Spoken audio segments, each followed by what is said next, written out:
Referencial cartesiano, capítulo Organização e Tratamento de Dados. Estudo autónomo. Queremos que consigas procurar e entender conteúdos por ti próprio. A nossa sugestão é que comeces por abrir o manual na parte 3 e ler as seguintes páginas, 40, 41 e 44. Para isso, então, queremos que coloques o vídeo em pausa.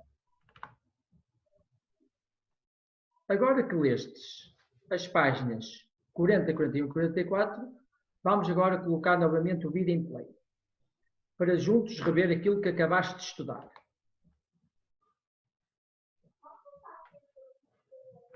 O referencial cartesiano é utilizado para localizar pontos num referencial. E em que é que consiste o referencial cartesiano? É constituído por duas retas numéricas não coincidentes, a que designamos eixos. Então temos aqui duas retas. O eixo das abscissas, que está aqui assinalado a vermelho, e o eixo das ordenadas, que cá estão assinaladas a azul. Reparem que as duas retas numéricas intersetam-se num único ponto, que nós designamos a origem do referencial, que aqui está designado como ponto O, ou zero. Então, não se esqueça, o referencial cartesiano, resumindo, é formado então por duas retas numéricas não coincidentes, ao eixo que se encontra na horizontal chamamos o eixo das abscissas, ao eixo do x, ao eixo que aqui está colocado na vertical, designamos como o eixo das ordenadas, que aqui designa-se o eixo, também muitas vezes designado por eixo dos y. Não se esqueçam que estas duas retas intersetam-se num único ponto, a que designamos a origem do referencial.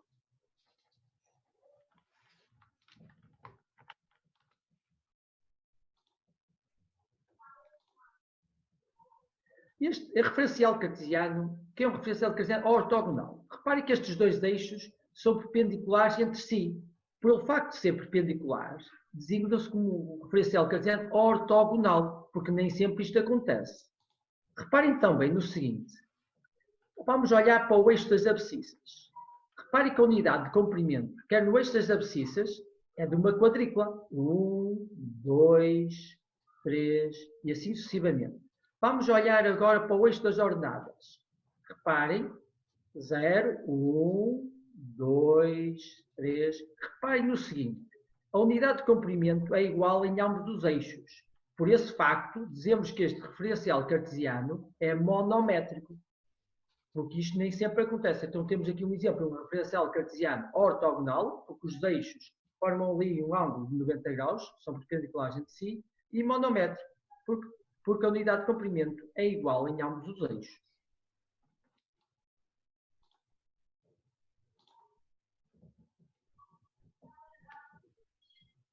Como nós dissemos, o referencial cartesiano utiliza-se então para localizar pontos. Vamos ver este exemplo do ponto P. O ponto P, vamos chamar de coordenadas. As coordenadas de um determinado ponto, o que é formado então por um par ordenado xy. O que é que significa? O x é o correspondente à abscissa. A segunda abscissa representa a ordenada. Então um ponto é formado sempre por dois números, no fundo, que é a abscissa e a ordenada. Vamos ver agora no exemplo para perceberem melhor o que é que isto consiste.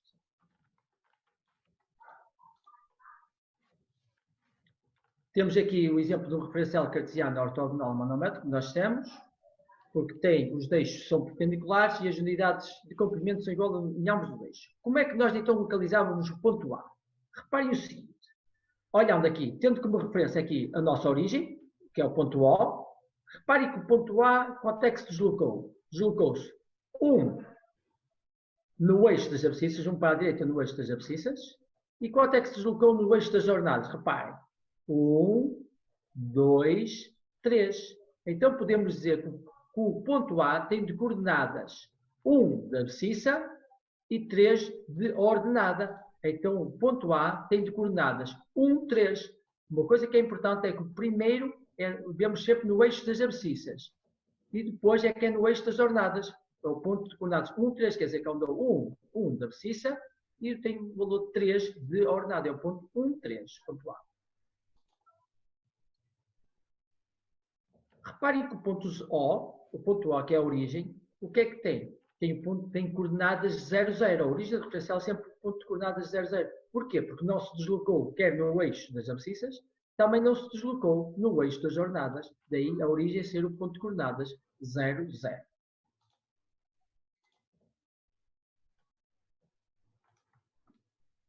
Temos agora aqui um exemplo de um referencial cartesiano não ortogonal.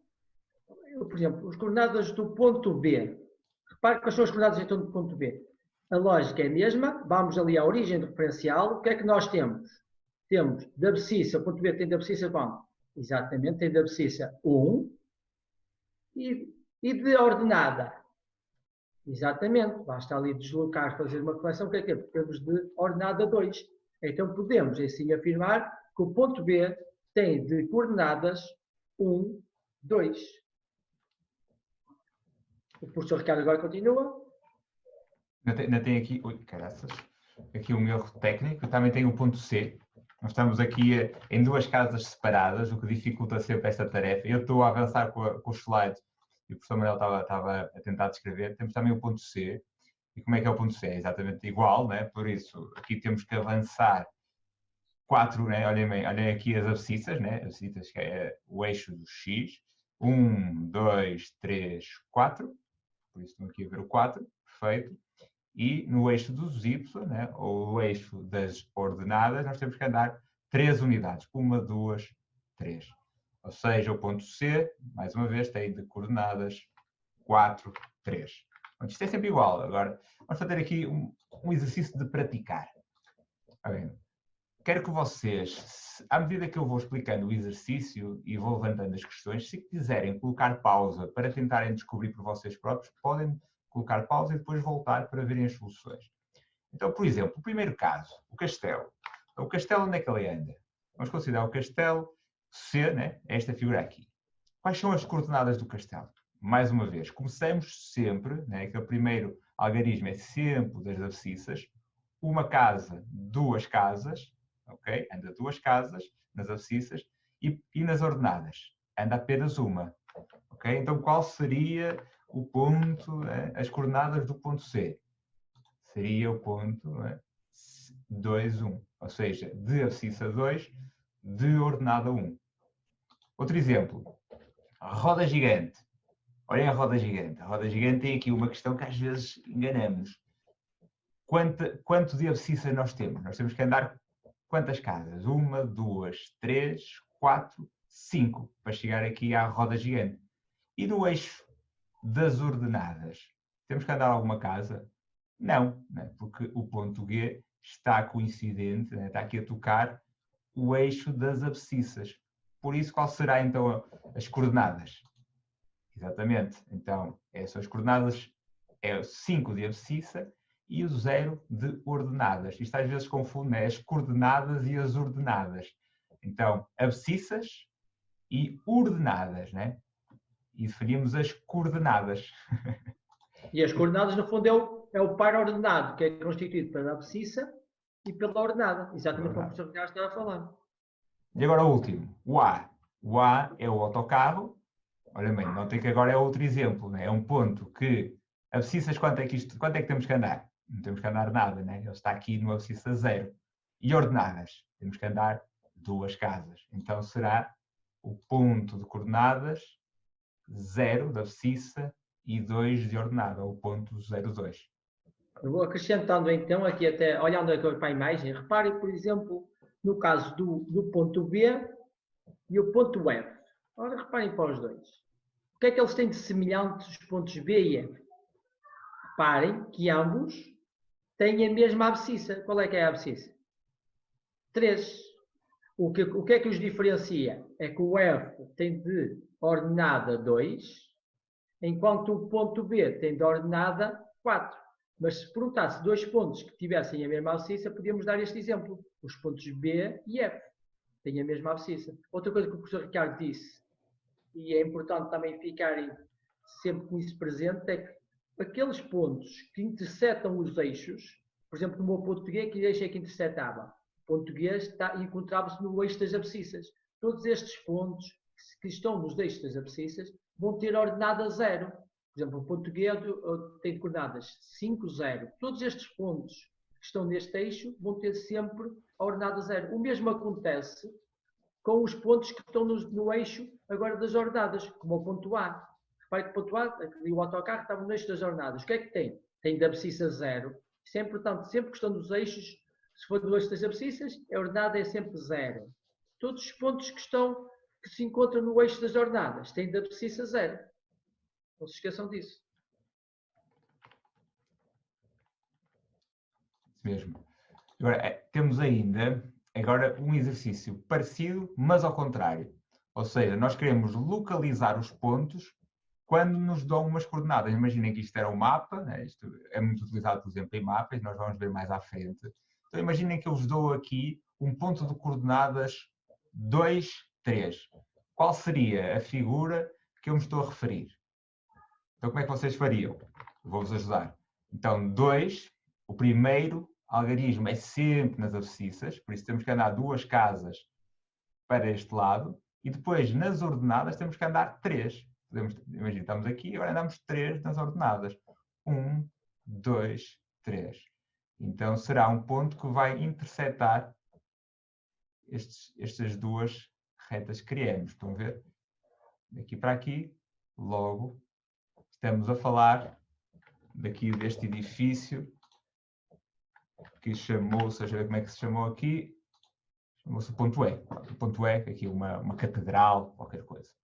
Agora vou deixar-vos pensar por vocês próprios. Então qual será o objeto aqui, a figura, com as coordenadas 3 de abscissa e 4 de ordenadas?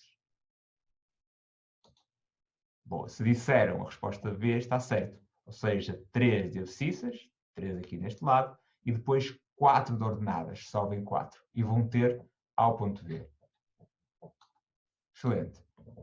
Agora passo aqui a palavra ao professor Manel. Reparem, aqui agora temos aqui um gráfico que nós designamos gráfico cartesiano. Porquê é que chama gráfico cartesiano? Reparem que é formado por, aqui temos uma tabela. Esta tabela é formada por 2 colunas. Na primeira coluna o número de carrinhos, por exemplo, neste caso, e na coluna da direita é o custo. Por exemplo, o que é que aqui podemos... Este exemplo é o Pedro, que queria comprar algumas miniaturas para uma coleção de carros esportivos. Se nós quiséssemos saber qual é que foi o custo, por exemplo, de 3 carrinhos. Temos ali 3 carrinhos, o que é que nós temos? O custo de 4,5 €, por exemplo. Se fosse ele gastou 9 € em carrinhos. Quantos carrinhos comprou? Se gastou 9 €, vamos ali à coluna 9, então quantos carrinhos comprou? 6 carrinhos. Pronto, no fundo relaciona o número de carrinhos e o seu custo. Mas podemos fazer a apresentação desta tabela de outra forma. Aí é que entra o gráfico cartesiano. Então, tínhamos aqui a tabela do lado esquerdo, só que vamos construir um gráfico. Podíamos pôr ali também um título, aqui no fundo é só para ver o que é a apresentação do gráfico cartesiano. No fundo tem 2 eixos, como o referencial cartesiano, só que agora, em vez de chamar o eixo das abscissas, quem é que está aqui no eixo das abscissas? Exatamente. O que é que está aqui a indicação? Número de carrinhos. Portanto, utilizamos aqui com o eixo das abscissas o número de carrinhos. Ao eixo das ordenadas, aqui utilizamos o que é que foi? O custo, que representou o custo. No fundo agora vamos assumir para a primeira coluna, que era as abscissas, o número de carrinhos, e na segunda coluna, que é o custo, no fundo é aquilo que representa as ordenadas. Porque nos casos concretos, nos gráficos cartesianos, em vez de estar ali a designação de eixo do X ou eixo dos Y, eles vão assumir algo, neste caso é o número de carrinhos e o custo. Por exemplo, aqui facilmente também verificavam, por exemplo, 2 carrinhos, vamos ao gráfico agora.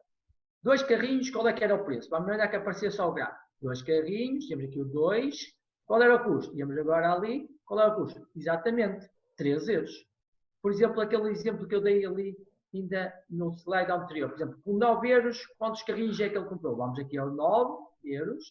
Vamos ali, onde é que está ali o ponto? Exatamente, está ali o ponto a verde. Qual foi o número de carrinhos? Vamos agora deslocar aqui no eixo das abscissas, que aqui está representado pelo número de carrinhos, 6 carrinhos. É outra forma de lermos. Pode-se ler através de uma tabela, mas através de uma tabela podemos construir gráficos cartesianos e fazer a sua análise e muito facilmente conseguimos responder às questões. Se calhar, Manel, dizer só como é que eles construíam. Imaginem que têm esta tabela, como é que constroem um gráfico cartesiano, né? Como é que eles fariam neste caso? Então, reparem, olha, vamos olhar para a tabela.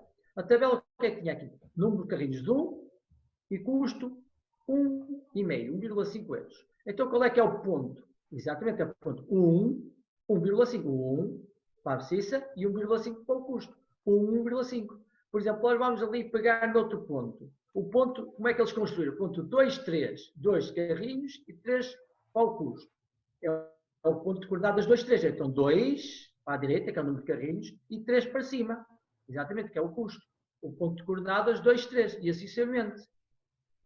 No fundo, é as abscissas ordenadas, que neste caso é o número de carrinhos e o custo. Exatamente.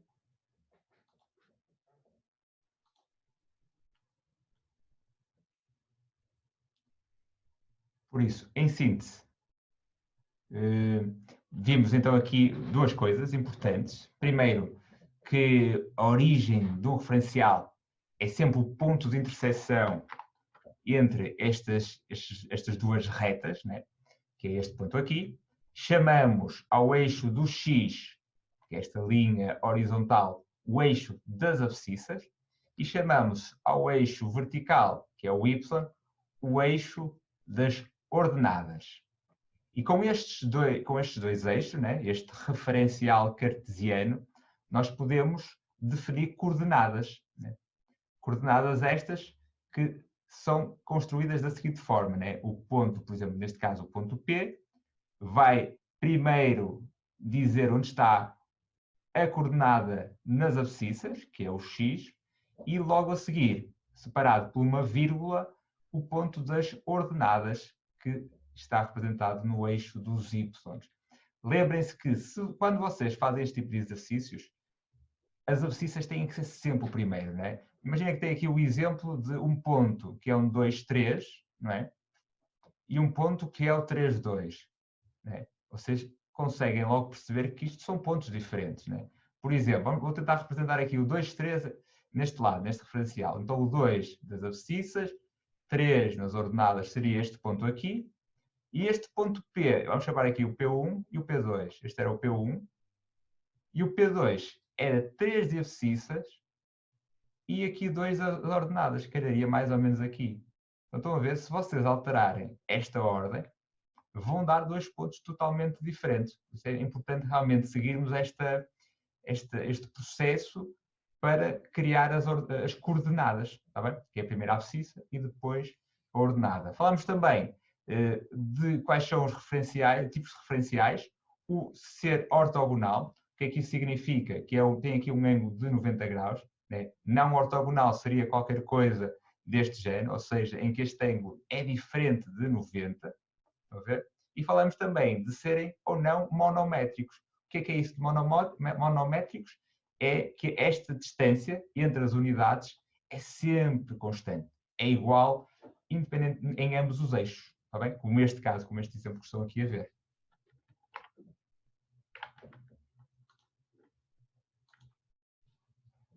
A nível do gráfico cartesiano, enfim, repetindo um pouco o que o professor disse, é uma forma muito interessante de representar uma tabela. Né? Quais são as grandes vantagens da representação por gráficos? É que a tabela, vocês têm que lê-la. Né? Quanto é que custam 3 carros? Vocês olham, ainda têm que olhar para aqui. O gráfico, a leitura normalmente é muito mais rápida e vocês conseguem ver até uma tendência. Né? Epá, eu só tenho 9 euros, só consigo 6 carros. Estão a ver? Então, é uma forma de representação de dados, né? De forma a facilitar a análise desses dados. Né? E vocês vão ver mais à frente e nos próximos anos qual a utilidade de representarmos em gráficos dados, especialmente dados que são complexos. Né? Os gráficos simplificam muito esse processo. E aqui uma coisa interessante, que nós também decidimos incluir agora nestas aulas. Nós sabemos que a matemática é muito importante e acho que não há debate contra isso. Mas quais são as aplicabilidades? Né? Em que é que podemos aplicar no dia a dia? Né? Nós até temos feito essas perguntas para vocês refletirem semana a semana e fizemos este exercício nós próprios. Onde é que podemos aplicar esta matéria, coordenadas e gráficos cartesianos no dia a dia? Por exemplo, em todos os sistemas de coordenadas, quer sejam 2D ou 3D, né? Quando nós nos deslocamos no mapa, ou mesmo quando criamos uma figura geométrica em 3 dimensões, nós temos que ter um referencial cartesiano, né? Um sistema de coordenadas que nos permitam localizar pontos, né? Por exemplo, quando estamos a olhar para o céu, né? A astronomia usa este sistema de coordenadas 3D, né? Para prevermos asteroides que cheguem à Terra, enfim, muitas coisas.